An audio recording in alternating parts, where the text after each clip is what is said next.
Так, ну что, давай, запрягай. Как мы выясним чуть-чуть позже по ходу подкаста, как не самый лучший соавтор. Дерри – это же супер неспокойное место. Там творится просто... При этом это написано так тепло.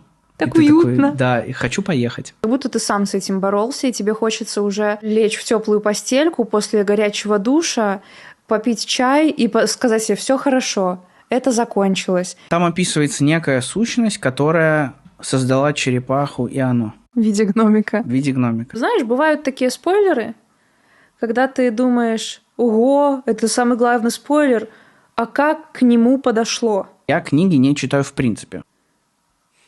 Зачем? Стивен Кинг и Игорь Князев хорошо ложатся в друг друга.